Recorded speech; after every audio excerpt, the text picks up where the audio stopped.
congratulations on winning the Vanguard Award at the Chicago International Film Festival. Thank you. Yes, I mean, you have done quite a bit. I mean, you are also a cinematographer and an editor in your own right. So as much as you can do this for your own project, you know, doesn't mean you should, right? So you sought out Jomo as your cinematographer, and then you have Nicholas, who was your editor, who's worked on Jordan Peele's movies. Like, it's no big deal. I know, right? So what did you seek in an editor and a DP in a way that you can understand and form that intimate relationship with them? And what reference images, what did you admire about their portfolio that you use for this film in particular? Yeah, no one's asked that question. I appreciate it. It's really good. And it brings up something that I'm unsure if people maybe take the same approach. Like, I'm kind of less interested in their portfolio and more interested in them as people. I think after conversations with both of them, I knew that because their names were in the hat, that they had the capacity to work at a technical level that would, elevate the film's production quality.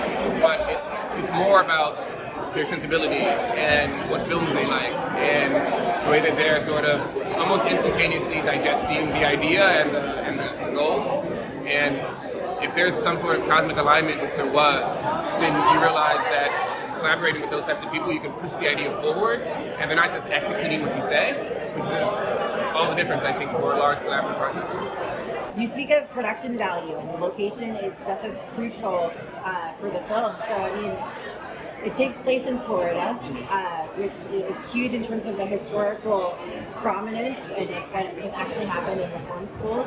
So, and you also used archival footage. How did that come at play in implementing it into the feature? Yeah, I don't know, I want to say it underpinned it. I'm unsure the correct language. We wanted the film to feel as hot as that place and as tropical, and give someone a sense of the geography, because of course the boys are working out in the land.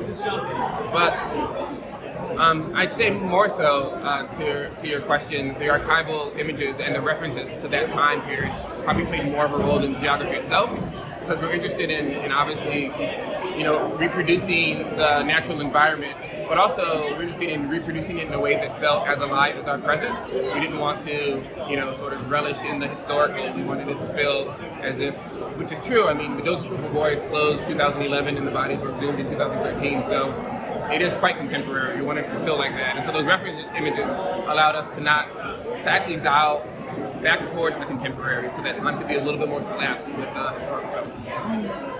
So the author of the eponymous book, Colson Whitehead, he was also an executive producer on the film. So how did he contribute on a producerial lens and maintaining the integrity of the book while also letting the film stand as its own entity? Yeah, well, I think Colson wanted the film to be its own entity from the onset. I think we were fortunate enough to have him be completely hands-off. It's something that he was also hands-off on in Underground Railroad. So after talking to Barry about his process, it kind of eased my mind because it was very similar. So how did you meet RaMell, and what was that relationship like? Because he himself is already a really impressive cinematographer.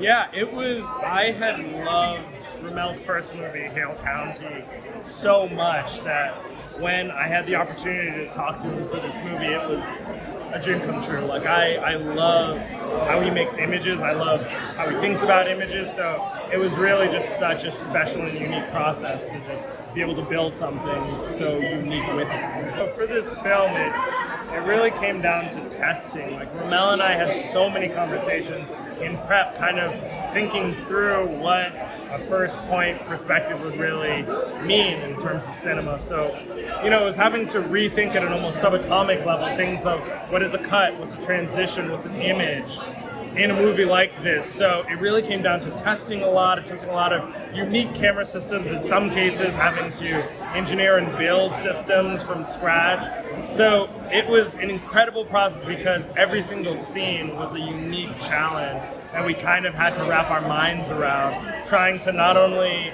have it make it feel evocative, but still also having a certain presentness and what RaMell and I would call a certain sentience to the image. So it always felt like the image was intrinsically tied to a real person going through a real, trying to navigate a world.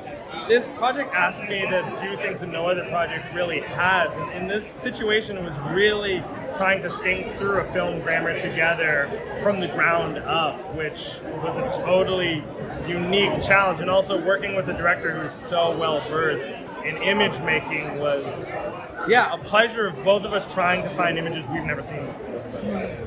What color grade did you use, and what did those days look like in terms of what unanticipated things that came up where you had to just readjust at a last minute notice, shot list aside, and just go for it?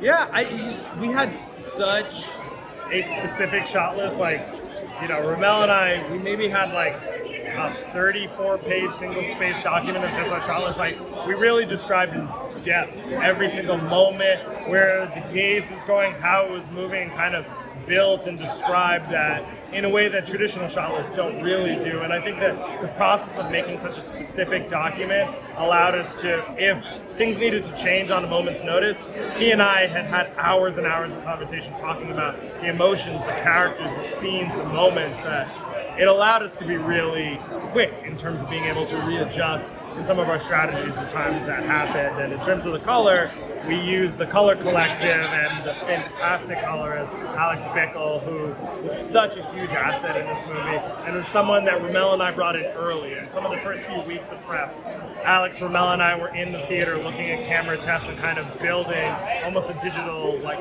camera stock for ourselves. I understand that there was also use of archival footage. Was that implemented as a means of reference photos for this project, especially between the two boys that played?